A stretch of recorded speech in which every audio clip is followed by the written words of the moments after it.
Friends, ഇത് നമ്മുടെ 2018 model 4x2 automatic single on off ഫോർച്യൂണറാണ് ഈ കാണുന്നത്.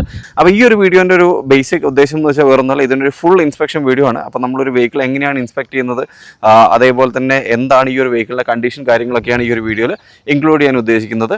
അപ്പം ഇതിൻ്റെ ഡീറ്റെയിൽസ് ഞാൻ ആദ്യമേ ഒന്ന് പറയാം. ഇതിൻ്റെ ഇൻഷുറൻസ് നെക്സ്റ്റ് 2027 മാർച്ച് വരെ വാലിഡ് ആണ്. അതേപോലെ തന്നെ till date with complete service റെക്കോർഡുള്ള വെഹിക്കിളാണിത്. ഈ ഒരു വെഹിക്കിളിൻ്റെ ലാസ്റ്റ് സർവീസ് ചെയ്തിരിക്കുന്ന 87,000 ആയപ്പോഴാണ്. അത് ലാസ്റ്റ് ഡിസംബർ 2025 എന്നാൽ ഇതിൻ്റെ നെക്സ്റ്റ് സർവീസ് വരുന്നത് 97,000 അല്ലെങ്കിൽ അടുത്ത ഡിസംബറിലോ ആണ്. അപ്പോൾ നിലവിൽ ഓൾറെഡി ഈ ഒരു വെഹിക്കിൾ ഓൾമോസ്റ്റ് 93,000 കിലോമീറ്റേഴ്സ് ഓടിയിട്ടുണ്ട്. ഇനി നെക്സ്റ്റ് ഈ ഒരു വാഹനത്തിൻ്റെ ഫുൾ ഇൻസ്പെക്ഷൻ ആണ് നമ്മൾ ചെയ്യാൻ പോകുന്നത്. അപ്പോൾ ഇതിൻ്റെ ബോഡി ഇൻസ്പെക്ഷൻ ഞാൻ നിങ്ങൾക്ക് ചെയ്ത് കാണിച്ചു തരാം. എഞ്ചിൻ വൈസ് ഉള്ള ഇൻസ്പെക്ഷൻ നിങ്ങൾക്ക് ഏത് ഓതറൈസ് സർവീസ് സെൻറ്ററിൽ വേണമെങ്കിലും പോയിട്ട് ചെക്ക് ചെയ്യാം. അതേപോലെ തന്നെ വെഹിക്കിൾ നമ്പർ ഇവിടെ ഉണ്ട്, DL14 CD 8444 എന്ന് പറഞ്ഞ നമ്പർ. അപ്പോൾ ഈ ഒരു നമ്പർ വെച്ച് ഏത് ടൊയോട്ടയുടെ ഓതറൈസ് സർവീസ് സെൻറ്ററിൽ നിന്ന് വേണമെങ്കിലും ഈ ഒരു വെഹിക്കിളിൻ്റെ സർവീസ് ഹിസ്റ്ററിയും കാര്യങ്ങളെല്ലാം നമുക്ക് എടുക്കാവുന്നതാണ്. ഈ ഒരു വെഹിക്കിളിൻ്റെ ഫുൾ ബോഡി ഇൻസ്പെക്ഷൻ നമ്മൾ ചെയ്യുന്നതിന് മുമ്പ് കുറച്ച് കാര്യങ്ങളോട് ഞാൻ ഇൻഫോം ചെയ്യാം. ഇതിനകത്ത് ഒന്നാമത്തെ കാര്യം ഈ വെഹിക്കിൾ കംപ്ലീറ്റ്ലി നോൺ ആക്സിഡൻ്റൽ വെഹിക്കിളാണ്. അതായത് മേജർ ആയിട്ടുള്ള യാതൊരു ആക്സിഡൻറ്റും ഇല്ല. But at the same time front and rear bumpers repainted, അത് എല്ലാ വണ്ടികളും വളരെ കോമൺ ആയിട്ട് കാണുന്നതാണ്. അപ്പോൾ അതുകൊണ്ട് തന്നെ ഏകദേശം 8 വർഷത്തോളം പഴക്കമുള്ള ഒരു വാഹനത്തിന് front and rear bumpers paint ചെയ്തിട്ടുണ്ട്. ഈ മറ്റ് ഭാഗങ്ങളിലേക്കാണ് നമ്മൾ കിടക്കുന്നത്. അതേപോലെ തന്നെ ചെറിയ മൈനർ സ്ക്രാച്ചസും കാര്യങ്ങളെല്ലാം ടച്ചപ്പ് ചെയ്തിട്ടുണ്ട്. അതിൻ്റെ കാര്യങ്ങൾ ഡീറ്റെയിൽസ് ആയിട്ട് ഞാൻ പറഞ്ഞുതരാം. അപ്പോൾ ഈ കോട്ടിംഗ് തിക്നെസ് ഗേജ് ഞാൻ ഓൺ ആക്കിയതാണ്. അപ്പോൾ നമ്മൾ ഫസ്റ്റ് ബോണറ്റിൻ്റെയാണ് ചെക്ക് ചെയ്യാൻ പോകുന്നത്. ബോണറ്റിൻ്റെ മുകളിൽ കൗണ്ട് വരുന്നതെന്ന് വെച്ചാൽ 100 ആണ്.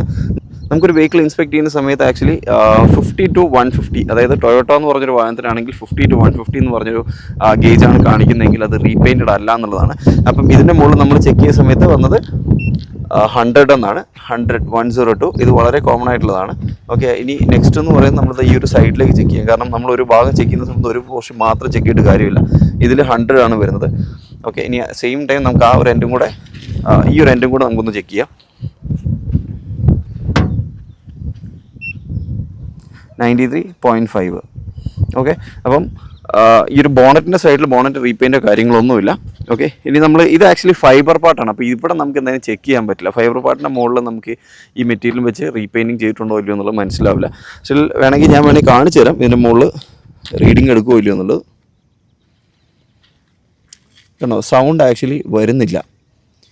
ഓക്കെ, പിന്നെ നമുക്ക് സൈഡ് ഫെൻഡറിലേക്ക് പോവാം. സൈഡ് ഫെൻഡർ 118 ആണ് കൗണ്ട് കാണിക്കുന്നത്. ഓക്കെ, ഇതിൻ്റെ ഈ ഒരു സൈഡിലേക്കും കൂടെ കാണിച്ചു തരാം. എത്രയാണ് വരുന്നത്? 106. ഓക്കെ, അപ്പം ഇതും ലൈക്ക് നമ്മൾ ഈ പറഞ്ഞ് 50 to 150 അല്ല 50 to 170 വരെയുള്ള റേഞ്ചിൽ ഏതായാലും കുഴപ്പമില്ല. ഓക്കെ, ഇനി നമ്മൾ ഡ്രൈവർ സൈഡിലുള്ള ഡോർ ചെക്ക് ചെയ്യാണ്. ഇതിൽ വരുന്നത് 110 ആണ്. ഓക്കെ, ഇതിലൊരു പോർഷൻ കൂടെ ചെക്ക് ചെയ്യാം. 112 ആണ് ഇതിനകത്ത് വരുന്നത്.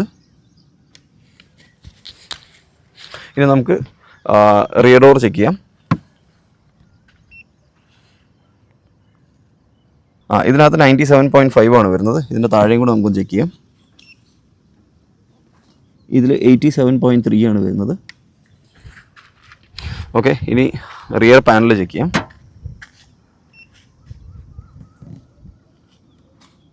99.2 ആണ് ഇതിൽ വരുന്നത്.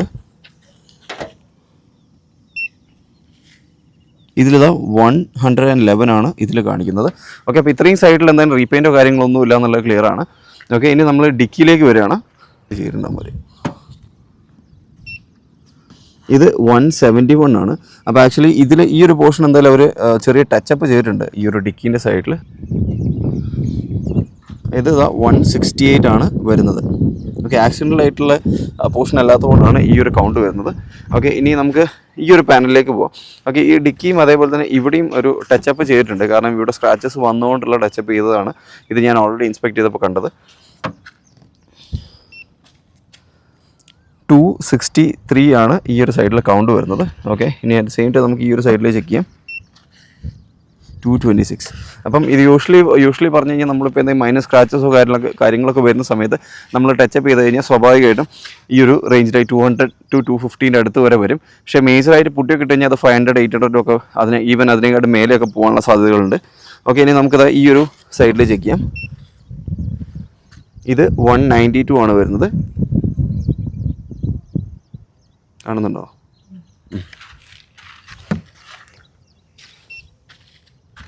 ഇത് 198 ആണ് വരുന്നത്. 193. അപ്പം ആക്ച്വലി ഈ രണ്ട് പോർഷനുമാണ് ശരിക്കും പറഞ്ഞു കഴിഞ്ഞാൽ ടച്ചപ്പ് ആയിട്ട് ചെയ്തിരിക്കുന്നത്. കാരണം അതിൻ്റെ ഡിഫറൻസ് എന്തായാലും നോർമലി നമ്മൾ വലിയ ഇത്രയും പ്രീമിയം വെഹിക്കിളൊക്കെ നമ്മൾ യൂസ് ചെയ്യുന്ന സമയത്ത് മൈനർ സ്ക്രാച്ചസും കാര്യങ്ങളൊക്കെ ഉണ്ടാകുന്ന സമയത്ത് സ്വാഭാവികമായിട്ടും നമ്മൾ ചെയ്യുന്ന റീപെയിൻ്റ് ആണ്, അല്ലാതെ വേറെ ആക്സിഡൻ്റലായിട്ടുള്ള കാര്യങ്ങളൊന്നും വീഴത്തില്ല. അപ്പം അത് പ്രൂവ് ചെയ്യാനുള്ള മറ്റൊരു സൈഡ് എന്ന് വെച്ചാൽ നമ്മൾ ശരിക്കും പറഞ്ഞു കഴിഞ്ഞാൽ ഡോർ ഓപ്പൺ ചെയ്തിട്ട് നമ്മളിങ്ങനെ നടച്ചു കഴിഞ്ഞാൽ ഇതിനൊരു പെർഫെക്ഷൻ ഉണ്ടല്ലോ, അതിൽ അലൈൻമെൻറ്റ് ഡിഫറൻസ് ഒക്കെ വരും മേജർ ആക്സിഡൻ്റ് ഒക്കെ ആണെങ്കിൽ. പക്ഷേ ഇതാ നമുക്ക് വെറുതെ വൺ ടച്ച് തന്നെ പ്രോപ്പറായിട്ട് അടയും. അപ്പോൾ ഇതിനകത്ത് ആക്സിഡൻ്റ് അല്ല എന്നുള്ളത് പക്ക ക്ലിയർ ആണ്. ഓക്കെ, ഇനി നമുക്ക് ഫ്രണ്ട് ഡോറിലേക്ക് വരാം. ഫ്രണ്ട് ഡോറിൽ വരുന്നത് 158 ആണ്. ഓക്കെ, ഇനി നമുക്ക് അതിൻ്റെ മറ്റൊരു സൈഡിലേക്ക് നോക്കാം. 141. ഇതെല്ലാം ലൈക്ക് 50 to 160 ആ ഒരു റേഞ്ചിൽ തന്നെയാണുള്ളത്. 139. ഓക്കെ, ഇനി നമുക്ക് സൈഡ് ഫെൻഡറിലേക്ക് വരാം. ഫെൻഡർ 108 ആണ് കാണിക്കുന്നത്. 124 ആണ്. ഓക്കെ, അപ്പം ഇതും റീപെയിൻറ്റഡ് അല്ല. ഇനി നമുക്ക് എ പില്ലറിലേക്ക് പോവാം. എ പില്ലറിലേക്ക് വരുന്ന സമയത്ത് 120 ആണ് ഇവിടുത്തെ കൗണ്ട് കാണിക്കുന്നത്.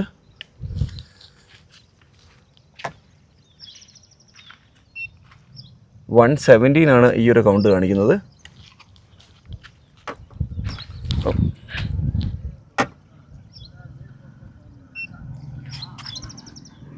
101 ആണ് ഇതിൽ കാണിക്കുന്നത്. ഓക്കെ, ഇത് ആക്ച്വലി ഫൈബർ പീസാണ്. അപ്പോൾ അതുകൊണ്ട് തന്നെ ഇതിന് മുകളിൽ കാണിച്ചു കഴിഞ്ഞാൽ ആക്ച്വലി ഇത് കൗണ്ട് കാണിക്കാൻ ചാൻസ് ഇല്ല. സ്റ്റില്ലൊന്നും നമുക്ക് വേണമെങ്കിൽ കാണിച്ചു തരാം. കണ്ടോ, സൗണ്ട് ആക്ച്വലി വരുന്നില്ല. അപ്പോൾ ഫൈബർ പീസിൻ്റെ മുകളിലുള്ള റീപെയിൻറ്റ് നമുക്ക് അറിയാൻ പറ്റില്ല, മെറ്റലിൻ്റെ മുകളിലുള്ള മാത്രമാണ് അറിയാൻ പറ്റുക. ഇനി റൂഫും കൂടെ ഞാൻ കാണിച്ചു തരാം.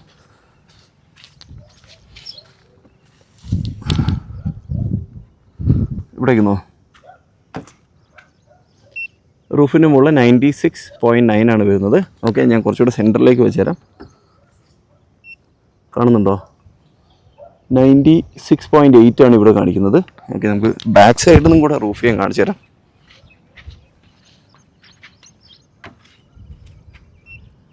ഇത് ഇവിടെ 85.9 ആണ്. നമുക്ക് ഈ ഒരു സൈഡും കൂടെ ഒന്ന് ചെക്ക് ചെയ്യാം. ഇവിടെ 115 ആണ് ഇവിടുത്തെ കൗണ്ട് വരുന്നത്. അപ്പോൾ അത്യാവശ്യം വെയിലൊക്കെ അടിക്കുന്നതുകൊണ്ട് ചില കൗണ്ട് ചിലപ്പോൾ നിങ്ങൾക്ക് കാണാൻ പറ്റില്ലെങ്കിൽ ഞാൻ അതുകൊണ്ടാണ് അത് പറയുന്നത്. അപ്പോൾ ഇത്രയാണ് നമ്മുടെ ഈ ഒരു ബോഡി ഇൻസ്പെക്ഷനിലേക്ക് വരുന്ന സമയത്ത് നമുക്ക് ഇതിനകത്ത് കാണിക്കാനുള്ളത്. പിന്നെ ഇതിൻ്റെ ഗ്ലാസിൻ്റെ സൈഡിലേക്ക് പറയുന്ന സമയത്ത് ഫ്രണ്ട് ഗ്ലാസ് ഓൾറെഡി റീപ്ലേസ് ചെയ്തിട്ടുണ്ട്. അത് 2019 ഈ ഗ്ലാസിൻ്റെ കോഡ് വെച്ച് മനസ്സിലാക്കാൻ പറ്റുന്നത്. But at the same time bonnet റീപെയിൻറ്റോ കാര്യങ്ങളൊന്നുമില്ല. ബമ്പർ ആസ് യൂഷ്വൽ എന്തായാലും ഉണ്ടാകും. അതേപോലെ തന്നെ 2 ഫെൻഡേഴ്സും റീപെയിൻറ്റോ കാര്യങ്ങളൊന്നുമില്ല. ഇപ്പോൾ ആക്സിഡൻ്റൽ അല്ല എന്നുള്ള കാര്യം ഷുവറാണ്. ഇപ്പോൾ യൂഷ്വലി നമ്മൾ പലരും ചിന്തിക്കുന്നത് വെച്ചാൽ ഫ്രണ്ട് ഗ്ലാസ് റീപ്ലേസ് ആയി കഴിഞ്ഞാൽ വണ്ടി ആക്സിഡൻ്റൽ ആണെന്നാണ്. പക്ഷേ അങ്ങനെയല്ല. കാരണം നമ്മളാണെങ്കിൽ ഫ്രണ്ട് ഗ്ലാസ്സിൽ ഒരു മൈനസ് സ്ക്രാച്ചോ അല്ലെങ്കിൽ ചെറിയ പൊട്ടൊക്കെ വീണ് കഴിഞ്ഞാൽ സ്വാഭാവികമായിട്ടും നമ്മളത് മാറ്റും. ഇത് സെയിം തിങ് ഇവിടെയും ചെയ്തിട്ടുണ്ട്. ഇതിൻ്റെ ഒരു എക്സാമ്പിളിൻ്റെ ഒരു ചെറിയൊരു ക്ലിപ്പ് ഞാൻ എൻ്റെ പേഴ്സണൽ എക്സ്പീരിയൻസ് വേണമെങ്കിൽ ഞാൻ ഇതിൻ്റെ സൈഡിൽ ഞാൻ നിങ്ങൾക്ക് കാണിച്ചു തരാം എന്താ സംഭവിച്ചെന്നുള്ളത്. ഇത് കണ്ടിട്ട് പലരും നെഗറ്റീവായിട്ട് കമൻറ്റ് അടിക്കാൻ സാധ്യതയുണ്ട്. സ്റ്റിൽ ഇതൊന്ന് കണ്ടു നോക്കൂ, ഇങ്ങനെയാണ് ഇതിൻ്റെ സംഭവങ്ങൾ വരിക എന്നുള്ളതൊന്ന് മനസ്സിലാക്കിയാൽ മതി. ബാക്കി എല്ലാ ക്ലാസ്സുകളും ഒരു റീപ്ലേസ്മെൻറ്റോ കാര്യങ്ങളോ ഒന്നുമില്ല. അതിൻ്റെ കോഡും കൂടെ ഞാൻ കാണിച്ചു തരാം. ഇവിടെ ഈ ടൊയോട്ട ടെമ്പർലൈറ്റ് ഇതാണ് ഗ്ലാസിൻ്റെ ഡീറ്റെയിൽസ്. ഓക്കെ, ഇതിനകത്ത് നമുക്ക് BH എന്ന് കാണാൻ പറ്റും. BH എന്നുള്ളത് 2018 മോഡലിൻ്റെ കോഡാണത്. ഈ സെയിം BH ആയിരിക്കും എല്ലാ ഗ്ലാസ്സിലും ഉണ്ടാവുക. ഇതോ ഇവിടെ കണ്ടില്ലേ, ഇവിടെയും BH ആണ് വരുന്നത്. ഇതിലും കൂടെ എടുത്തോ. ഓക്കെ, ഇവിടെയും BH ആണ് വരുന്നത്. റിയർ ഗ്ലാസ്സിലേക്ക് വന്ന് ഇവിടെയും BH ആണ് വരുന്നത്. ഇവിടെയും BH തന്നെയാണ് വരുന്നത്. ഇതിലും BH ആണ് വരുന്നത്. ഇതിലും BH ആണ് വരുന്നത്. ഇതിലേക്ക് ഇവിടെ നമുക്ക് ഇങ്ങനെ കൗണ്ട് കാണാൻ പറ്റും. ഇവിടെ BI ആണ് കൗണ്ട് കാണിക്കുന്നത്. അപ്പം BH കഴിഞ്ഞ് BI എന്ന് വെച്ചാൽ അത് നെക്സ്റ്റ് ഇയറിലേക്ക് വരുമ്പോഴാണ് ഈ BI എന്ന് പറയുന്ന കൗണ്ട് വരുന്നത്. സോ അത് 2019 റീപ്ലേസ് ചെയ്ത ഗ്ലാസ് ആണ്. സോ ആ ഒരു ഇത്രയും ഭാഗങ്ങളാണ് നമുക്ക് എന്താ പറയുക എക്സ്റ്റീരിയറിൻ്റെ ഭാഗത്ത് പറയാനുള്ളത്. അപ്പം സ്വാഭാവികം ഞാൻ പറഞ്ഞ പോലെ തന്നെ front glass replacement it's a very common thing. അപ്പം പക്ഷേ അതിനകത്ത് ബോണറ്റ് റീപെയിൻറ്റോ റീപ്ലേസ്മെൻറ്റോ ഒക്കെ ചെയ്തിട്ടുണ്ടെങ്കിൽ അതിനകത്ത് നമുക്ക് സംശയിക്കാം ഇതിൻ്റെ മുകളിലുള്ള ആക്സിഡൻറ്റ് ഉണ്ടെന്നുള്ളത്. ഇനി ഞാൻ വളരെ കോമൺ ആയിട്ട് കാണുന്ന ഒരു കാര്യം പറയാം. ലൈക്ക് യൂഷ്വലി ഫോർച്യൂണർ എന്ന് പറയുന്ന സമയത്ത് എസ്പെഷ്യലി NCR എന്നാണെങ്കിലും ലൈക്ക് മറ്റേത് സ്റ്റേറ്റിലുള്ള വണ്ടികളാണെങ്കിൽ പോലും നമ്മൾ കാണുന്നത് വെച്ചാൽ ഫ്രണ്ട് അവർ അപ്ഗ്രേഡ് ചെയ്തു എന്ന് പറഞ്ഞിട്ട് കൊണ്ടുവരുന്ന പല വണ്ടികളും ഞാൻ കണ്ടിട്ടുണ്ട്.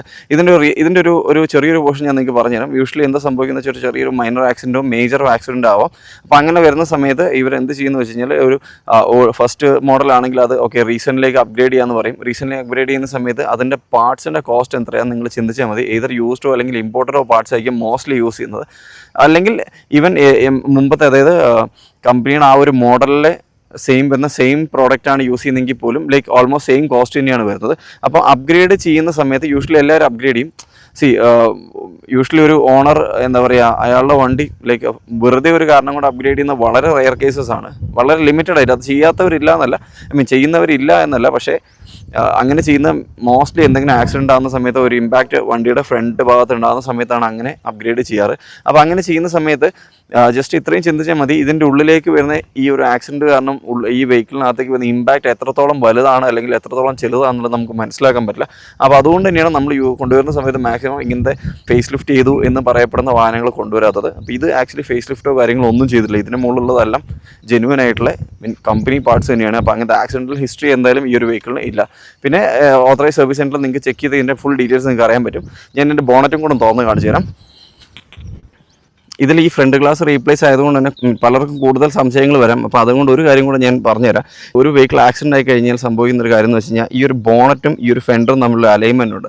അതിൽ പെട്ടെന്ന് മാറ്റങ്ങൾ വരും. പിന്നീട് അത് എങ്ങനെ മാക്സിമം റെക്ടിഫൈ ചെയ്യാൻ നോക്കിയാലും 85% വരെ അല്ലെങ്കിൽ 90% വരെ അവർ റെക്ടിഫൈ ചെയ്യാൻ പറ്റില്ല.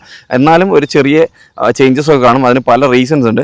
അപ്പം നമ്മളത് എങ്ങനെയാണ് ചെക്ക് ചെയ്യുന്നത് വെച്ചാൽ ഇവിടെ ഇങ്ങനെ ഒരു വിരൽ ഓടിച്ച് കഴിഞ്ഞാൽ നമുക്ക് മനസ്സിലാവും ഇവിടെ എന്തെങ്കിലും ഈ ഒരു ലൈൻ കണ്ടില്ലേ, ഇവിടെ ഇങ്ങനെ ചെറിയ കൂടുതലും കുറച്ചിലും ഒക്കെ ആയിട്ട് കാണും. അപ്പോൾ നിങ്ങൾ ഏതെങ്കിലും വാഹനങ്ങൾ ആക്സിഡൻ്റ് ആയിട്ടുള്ള വണ്ടികൾ കാണുകയാണെങ്കിൽ അല്ലെങ്കിൽ ഇതേപോലെ ഏതെങ്കിലും വെഹിക്കിൾ ഇൻസ്പെക്ട് ചെയ്യാൻ പോകുന്ന സമയത്ത് ഇങ്ങനെ നോക്കിയാൽ ഈ സൈഡ് മാത്രമല്ല സെയിം ടൈം ഈ ഒരു സൈഡിലും കൂടെ ചെക്ക് ചെയ്യണം. അപ്പം വെഹിക്കിളിന് സ്വാഭാവികമായിട്ടും ഏതെങ്കിലും തരത്തിൽ ആക്സിഡൻ്റൽ ഹിസ്റ്ററി ഉണ്ടെന്നുണ്ടെങ്കിൽ ഈ ഒരു അലൈൻമെൻറ്റിൻ്റെ മുകളിൽ അതായത് ഈ ഒരു ഗ്യാപ്പിൽ ചെറിയ ഡിഫറൻസ് പെട്ടെന്ന് നമുക്ക് കണ്ടുപിടിക്കാൻ പറ്റും. ഇനി സെക്കൻഡ്ലി വരുന്നത് അതിന് ഇമ്പാക്റ്റ് കൂടുതലാണെങ്കിൽ ഇവിടേക്ക്, അതായത് ഈ പില്ലർ സ്റ്റാർട്ട് ചെയ്യുന്ന ഇവിടേക്ക് ഈ ഒരു അലൈൻമെൻറ്റ്, അത് ഈ രണ്ട് സൈഡും കൂടെ കമ്പയർ ചെയ്യുന്ന സമയത്ത് ഇവിടെയും കൂടുതൽ വ്യത്യാസം വരും. ഇതിലും കൂടുതൽ ഇമ്പാക്റ്റ് വരുന്ന സമയത്ത് നമുക്ക് ഡോറിലേക്ക് ഇമ്പാക്റ്റ്, അതായത് ഈ ഒരു ആക്സിഡൻറ്റിൻ്റെ ഒരു ഇമ്പാക്റ്റ് ഡോറിലും ബാധിച്ചിട്ടുണ്ടെങ്കിൽ ഡോറിൻ്റെ ഈ ഒരു ലൈനിലും ഡിഫറൻസ് അറിയാൻ പറ്റും ആക്സിഡൻറ്റിലാണോ അല്ലയോ എന്നുള്ളത്. നിലവിൽ ഈ ഒരു വാരം നല്ല ആക്സിഡൻ്റ് ഇല്ല. അതുകൊണ്ട് തന്നെ എനിക്ക് ആ ഒരു ഗ്യാപ്പ് നിങ്ങൾക്ക് ഈ ഒരു ലൈനിൽ വരുന്ന അല്ലെങ്കിൽ ഇവിടുത്തെ ഒരു അലൈൻമെൻറ്റ് ഡിഫറൻസ് എനിക്ക് കാണിക്കാൻ പറ്റില്ല. ഓക്കെ, സെയിം വേ ആ ഒരു സൈഡിൽ നമ്മൾ ചെക്ക് ചെയ്യണം. ഈ ഒരു പില്ലറിൻ്റെ ഈ ഒരു കണക്ഷൻ ഉണ്ടല്ലേ ഫെൻഡറോ ആയിട്ടുള്ള ഇവിടെയും അതേപോലെ തന്നെ ഇവിടെയും നമുക്കിങ്ങനെ വിരൽ ഓടിച്ച് കഴിഞ്ഞാൽ തന്നെ ആ ഒരു ഗ്യാപ്പ് അറിയാൻ പറ്റും. ചില സമയത്ത് വിരൽ ഉള്ളിലേക്ക് കയറിപ്പോവും. പിന്നെ ഇനി ഡോറിൻ്റെ സൈഡിലേക്ക് വരുന്ന സമയത്ത് നമ്മൾ ഈസി ആയിട്ട് മനസ്സിലാക്കാൻ, അതായത് സിമ്പിളായിട്ട് വളരെ ബേസിക് ആയിട്ട് മനസ്സിലാക്കാനുള്ള ഒരു കാര്യം എന്ന് വെച്ച് കഴിഞ്ഞാൽ നമുക്കിത് ആ ഡോർ ഇങ്ങനെ തുറന്നിട്ട് ജസ്റ്റ് അത് ഇങ്ങനെ ഒരു വൺ ടച്ചിൽ അടയ്ക്കുക. ഡോറ് ഫുൾ അടയുന്നുണ്ടോ ഇല്ലയോ നോക്കുക. അപ്പോൾ അങ്ങനെ എന്തെങ്കിലും ആക്സിഡൻറ്റിലോ ഒക്കെ മറ്റ് എന്തെങ്കിലും വിഷയങ്ങൾ ഡോറിന് മുകളിൽ ഡോറിൻ്റെ അലൈൻമെൻറ്റ് തരും. ഇത് ശരിയാക്കാവുന്ന കാര്യം തന്നെയാണ്. സ്റ്റിൽ നമുക്കിതൊക്കെ ഒരു ബേസിക് നോളജിന് വേണ്ടി പറയുകയാണ്. ഇതാ വൺ ടച്ച് ചെയ്തു, അടഞ്ഞു. ഓക്കെ, ഒന്നുകൂടെ വേണമെങ്കിൽ കാണിച്ചു തരാം. ഫുൾ അടഞ്ഞു. ഇനി ഇതിൻ്റെ മുകളിൽ ലൈക്ക് ഈ ഗ്യാപ്പ് ഉള്ളു, ഇത് ഫുള്ളായിട്ട് ക്ലോസ് ആയി കിടക്കുകയാണ്. ഓക്കെ, ഇനി നമുക്ക് വേണമെങ്കിൽ ഈ ഒരു രണ്ട് ഡോറുകളായി കാണിച്ചു തരാം. നോക്കാം പാ. ഈ ഡോറിൻ്റെ ഞാൻ മുമ്പ് കാണിച്ചിരുന്നു. ഓക്കെ, നമ്മളിത് ഫുൾ അടച്ചു കഴിഞ്ഞാൽ പെട്ടെന്ന് അടയും. ചെറിയൊരു കാറ്റും കൂടെ അടിക്കുന്നുണ്ട്. ഇനി അതിൻ്റെ മുകളിലൊരു സംശയം വേണ്ട.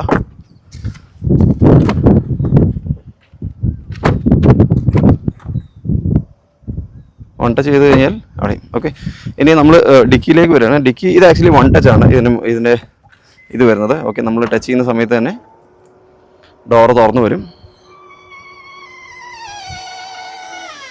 ഓക്കെ, ഇതാണ് ഡിക്കി സ്പേസ് വരുന്നത്. ഇത് ഓൾറെഡി ഞാൻ പറഞ്ഞ പോലെ ഇവിടെ നമുക്ക് ടച്ച് ചെയ്തെന്ന് വെച്ചാൽ നമുക്ക് ക്ലോസ് ചെയ്യാനും കൂടെ പറ്റും. പിന്നെ എന്താ പറയുക, ഇത്രയും നല്ല സ്പേസും കാര്യങ്ങളും ഇൻറ്റീരിയറിലും എന്താ ഇവർ ഇങ്ങനെ തന്നെയാണ് ചെയ്തിരിക്കുന്നത്. ഓക്കെ, വേറെ കാര്യപ്പെട്ട മാറ്റങ്ങളൊന്നുമില്ല. എങ്ങനെയാണ് നമുക്ക് വണ്ടി കിട്ടി അതേപോലെ തന്നെ ഈ വെഹിക്കിളുണ്ട്. ഓക്കെ, ഇത് രണ്ടും അടച്ചിട്ടേക്കാണ്. ഇവിടുത്തെ ഇത് നമുക്ക് തുറന്നു കഴിഞ്ഞിട്ട് ഈ ഒരു കേസ് ഇതുപോലും ആക്ച്വലി അവർ യൂസ് ചെയ്യാറില്ല. ഓക്കെ, ഓക്കെ, ഇതെങ്കിലും റിമൂവ് ചെയ്ത് കഴിഞ്ഞാൽ ഇതിവിടെ ഒന്ന് ലോക്ക് ചെയ്യുന്നതാണ്. അപ്പോൾ ഇതെല്ലാം ഈ ഒരു വെഹിക്കിളിനകത്ത് ഉണ്ട്. ഇതൊക്കെ വാങ്ങിക്കാനും കിട്ടുന്ന സാധനം തന്നെയാണ്. പക്ഷേ സ്റ്റിൽ ഇതെല്ലാം ഉണ്ട്. ഓക്കെ, ഇത് അടച്ചിട്ട് കഴിഞ്ഞാൽ നമുക്ക് സീറ്റ് ഇങ്ങനെ തുറന്ന് തന്നെ പിടിക്കാം. സോ സെയിം ഇവിടെ വൺ ടച്ച് പ്രസ് ചെയ്ത് കഴിഞ്ഞാൽ തന്നെ നമുക്ക് എന്താ പറയുക, ഈ ഒരു ബട്ടൺ പ്രസ് ചെയ്ത് തന്നെ ഡിക്കി ഓട്ടോമാറ്റിക്കലി അടഞ്ഞോളും. ഇനി ഇതിൻ്റെ റിയർ സൈഡ് കാണിക്കുകയാണ്. ഈ ഒരു വെഹിക്കിളിനകത്ത് ആക്ച്വലി ഇത് ഒറിജിനൽ സീറ്റ് കവേഴ്സ് അല്ല, ഇതിനകത്ത് ലെതർ സീറ്റ്സ് ഇതിൻ്റെ ഉള്ളിലുണ്ട്. ഐ മീൻ ഈ വെഹിക്കിളിൻ്റെ ഓണേഴ്സ് സീറ്റ് കവേഴ്സ് ഇട്ടിട്ടുണ്ട്. അത് യൂഷ്വലി എന്താണെന്ന് വെച്ച് കഴിഞ്ഞാൽ ലെതർ സീറ്റ് ആകുമ്പോൾ കാലപ്പഴക്കം കൊണ്ട് പെട്ടെന്ന് അതിന് മുകളിൽ ക്രാക്സ് വരാനും കീറിപ്പോകാനുള്ള സാധ്യതകളൊക്കെ ഉണ്ട്. അതുകൊണ്ടാണ് ഇവരിങ്ങനെ സീറ്റ് കവർ ഇട്ടിരിക്കുന്നത്. ഓക്കെ, അതേപോലെ തന്നെ ആംറസ്റ്റ് അവൈലബിൾ ആണ്. ഓക്കെ, അതേപോലെ തന്നെ ബോട്ടിൽ ഹോൾഡേഴ്സ് ഇവിടെ ഉണ്ട്. ഓക്കെ, പിന്നെ ഈ ഒരു സൈഡിൽ വേറെ കാര്യമായിട്ട് കാണിക്കുന്നില്ല. പിന്നെ നമുക്കിവിടെ AC വെൻസ് എല്ലാം കാര്യങ്ങളെല്ലാം ഇവിടെ ഉണ്ട്.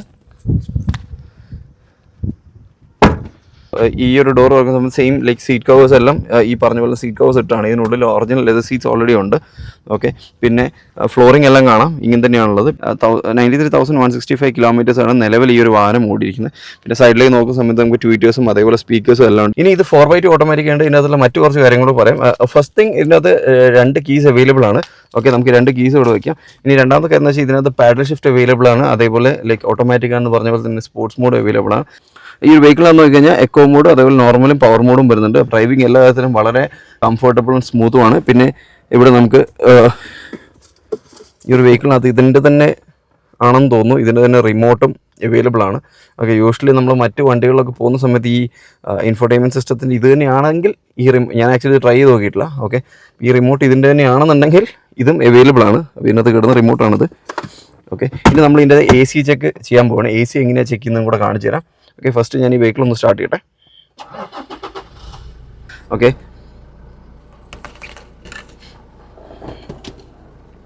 ടെമ്പറേച്ചർ ആക്ച്വലി ചെക്ക് ചെയ്യുന്നൊരു തെർമിസ്റ്റോ എന്ന് പറഞ്ഞ പ്രൊഡക്റ്റാണ്. അപ്പോൾ ഇത് നമ്മൾ ഓൺ ആയി കഴിഞ്ഞാൽ ഇതിനകത്ത് നിലവിലുള്ള റീഡിങ് കാണിക്കും. ഓക്കെ, കറണ്ട് അതായത് ഇപ്പോഴത്തെ 33.6 ഒക്കെയാണ് കാണിക്കുന്നത്. അപ്പോൾ ഞാൻ ഇതിനെ നമ്മൾ ഈ AC വെൻറ്റിനകത്തേക്ക് കുറച്ച് നേരം ഇട്ട് വെച്ച് കഴിഞ്ഞാൽ നമുക്ക് അറിയാൻ പറ്റും എത്രയാണ് വരിക എന്നുള്ളത്. ഇപ്പം നമുക്ക് ഈ ഒരു സാധനം ഈ ഒരു AC വെൻറ്റിനകത്തേക്ക് കുറച്ച് നേരം ഇട്ട് വയ്ക്കാം.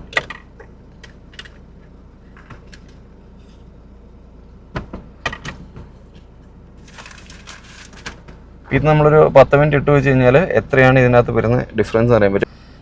ഇതിൻ്റെ ഒരു റീഡിങ് ആക്ച്വലി ഇതിങ്ങനെ കുറഞ്ഞ് ഒരു 10 to 12 അതല്ലെങ്കിൽ 8 to 12 റേഞ്ചിൽ കയറി കഴിഞ്ഞാൽ AC പെർഫെക്റ്റ്ലി വർക്കിംഗ് ആണെന്നാണ്. അപ്പോൾ ഇതിനൊരു 5 to 10 മിനിറ്റ്സ് നമ്മളിങ്ങനെ AC ഓൺ ആക്കിയിടണം. അപ്പം ഇതിനുള്ളിൽ എന്താ പറയുക, ലൈക്ക് അത് ചൂട് മാറി അത് തണുപ്പായി വന്നിട്ട് ഈ ഒരു റേഞ്ചിലേക്ക് കയറുന്നുണ്ടോ നമ്മൾ ചെക്ക് ചെയ്ത് കഴിഞ്ഞാൽ നമുക്ക് അറിയാൻ പറ്റും AC വർക്കിംഗ് എങ്ങനത്തെയാണ്, കണ്ടീഷനാണോ അല്ലയോ എന്നുള്ളത്. ഇപ്പോൾ കണ്ടില്ലേ, നമ്മൾ ഒരു 10 മിനിറ്റോളം ഇത് വണ്ടി സ്റ്റാർട്ട് ചെയ്തിട്ടു. അത് കഴിഞ്ഞാൽ 10 കയറി. അപ്പം 8 to 12 ഇടയിൽ കയറി കഴിഞ്ഞാൽ AC പക്ക വർക്കിംഗ് ആണെന്നാണ്. അപ്പോൾ നമുക്കിവിടെ AC ഇൻസ്പെക്ഷൻ നമ്മൾ എങ്ങനെയാണ് ചെയ്യുന്നത്. ഇതിപ്പം 9.9 കയറി. അപ്പോൾ നമ്മൾ എത്രത്തോളം വെയിറ്റ് ചെയ്യുന്നു അതേപോലെ തന്നെ ലൈക്ക് 10, 9 ആ റേഞ്ചിൽ ഇങ്ങനെ പോകുന്നുണ്ടെന്നുണ്ടെങ്കിൽ ഓൾറെഡി നല്ല വെയിലാണ് പുറത്ത്. അപ്പം എന്നിട്ട് പോലും ലൈക്ക് ഈ 9 to 12 റേഞ്ചിൽ വരുന്നുണ്ടെന്നുണ്ടെങ്കിൽ AC പക്ക വർക്കിംഗ് ആണെന്ന് നമുക്ക് കൺക്ലൂഡ് ചെയ്യാം. ഇത് ആക്ച്വലി ഈ വെഹിക്കിളിന് സെക്കൻഡ് സെറ്റ് ഓഫ് ടയേഴ്സ് ആണ്. ഇതിനകത്ത് ബ്രിഡ്സ്റ്റോൺ ടയറാണ്. യൂഷ്വലി ബ്രിഡ്സ്റ്റോൺ ടയർ എന്ന് വെച്ച് കഴിഞ്ഞാൽ നമ്മൾ നോർമലായിട്ടുള്ള ഓടിക്കലാണെങ്കിൽ പ്രോപ്പർ ഡ്രൈവിംഗ് ആണെന്നുണ്ടെങ്കിൽ നമുക്കൊരു 60,000 to 65,000 വരെ ഈസി ആയിട്ട് കിട്ടും. ഈ ഒരു ടയേഴ്സ് 40 to 50% അവൈലബിൾ ആണ്. അപ്പം ഇതിൻ്റെ ത്രെഡ് നോക്കിയാൽ തന്നെ മനസ്സിലാക്കാൻ പറ്റും. അപ്പം ഇതിനകത്തുള്ള സെക്കൻഡ് സെറ്റ് ഓഫ് ടയേഴ്സ് ആണ്. ടയേഴ്സ് പോലും ഒരു തേർഡ് സെറ്റിലേക്ക് മാറ്റിയിട്ടില്ല. കാരണം അത്രയും പ്രോപ്പറായിട്ട് വെൽ മെയിൻറ്റെയിൻ ചെയ്ത ഒരു കമ്പനിക്ക് വേണ്ടി ഡ്രൈവ് ചെയ്തൊരു വെഹിക്കിൾ ആയതുകൊണ്ടാണ് ഇങ്ങനെയുള്ളത്. അതേപോലെ റിയർ ടയേഴ്സ് നമുക്ക് കാണാം. ഇതും സെയിം ബ്രിഡ്സ്റ്റോൺ ടയേഴ്സ് ആണ്. 265/65 R17 ആണ് ടയറിൻ്റെ കോഡ് വരുന്നത്. ഓക്കെ, അപ്പം ഈ ടയേഴ്സാണ് ഇതിനകത്ത് വരുന്നത്. അപ്പം ഈ ഒരു വെഹിക്കിളിനെ പറ്റിയുള്ള കൂടുതൽ ഡീറ്റെയിൽസ് അറിയാൻ വേണ്ടി ഈ താഴെ കാണുന്ന വാട്സാപ്പ് നമ്പറിൽ നിങ്ങൾക്ക് കോൾ ചെയ്യുക അല്ലെങ്കിൽ വാട്സപ്പ് ചെയ്യുക. അപ്പോൾ ഞാൻ ഇതിൻ്റെ ഫോട്ടോസും അതേപോലെ മറ്റ് ഡീറ്റെയിൽസ് എല്ലാം ഷെയർ ചെയ്ത് തരാം. ഇൻഷുറൻസ് ഡീറ്റെയിൽസും RC ഡീറ്റെയിൽസും അങ്ങനെ എല്ലാ കാര്യങ്ങളും നമുക്ക് ഇതിനകത്ത് ഷെയർ ചെയ്ത് തരാം.